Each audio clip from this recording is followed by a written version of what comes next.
শেষ মুহূর্তে জমে উঠেছে ঢাকা আন্তর্জাতিক বাণিজ্য মেলা। ক্রেতা দর্শনার্থীদের পদচারণায় মুখর মেলা প্রাঙ্গণ। গৃহস্থালী পণ্য, পোশাক ও খাবারের স্টলগুলোতেই ভিড় বেশি। বিভিন্ন পণ্যের উপর ছাড় পেয়ে খুশি ক্রেতারা, আর বেচাকেনা ভালো হওয়ায় খুশি বিক্রেতারাও।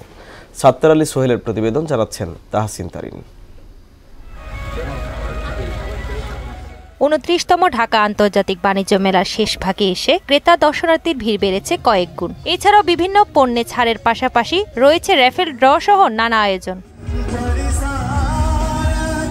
গৃহস্থালীর বিভিন্ন পণ্য, পোশাক ও খাবারের দোকানগুলোতে ক্রেতা সমাগম বেশি, তবে তুলনামূলক ভিড় কম ইলেকট্রনিক্স ও আসবাবপত্রের স্টোরগুলোতে।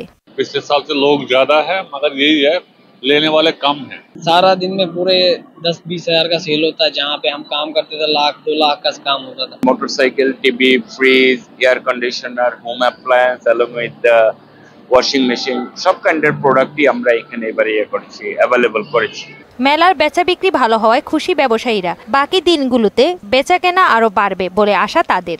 শুক্রবার আর শনিবার একটু রাশ থাকে বেশি, সেই দুই দিন মানে একটু ভালো মোটামুটি সেল হয় আমাদের। মোটামুটি ভালোই হয়। আদার্স যেগুলো মোটামুটি একটু ভিড়টা কম থাকে। প্রত্যেকটা প্রোডাক্টে 20% ডিসকাউন্ট। ঈদের সময় কিন্তু আমাদের এরকম না যে আইসক্রিম নেওয়া বন্ধ হচ্ছে বা এরকম কিছুই না, সবাই পছন্দ করতেছে নিচ্ছে। वहाँ पे कोई इम्पैक्ट नहीं हुआ, अल्हम्दुलिल्लाह काम अच्छा सा चल रहा है और लोगों का रेस्पॉन्स भी अच्छा आ रहा है।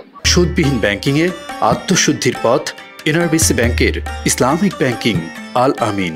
এবারের মেলায় বিশেষ আকর্ষণ 5 আগস্ট গণ উত্থানে নিহতদের স্মরণে মেলার প্রবেশদ্বারে পূর্ব পাশে জুলাই চত্বর ও মূল ভবনের উত্তর পাশে 36 চত্বর। মেলায় আসা ক্রেতা দর্শনার্থীদের মন কেড়েছে। আগের থেকে অনেক উন্নত এবং অনেক মানে সব আসছে এবং অনেক কেনাকাটা করে খুব আনন্দ পেয়েছে। ঘোরার মতো একটা জায়গা আর ভিন্ন একটা জায়গা, এক দিলে দুই পাখি হয় না, যেমন 300 ফিট ঘোরা হলো, মেলায় আসা হলো। মেলায় এবছর বিভিন্ন ক্যাটাগরিতে ও দেশি বিদেশি বিভিন্ন পণ্য সামগ্রী নিয়ে মোট 361টি স্টল রয়েছে। তাহসিন তারিন, মোহনা সংবাদ।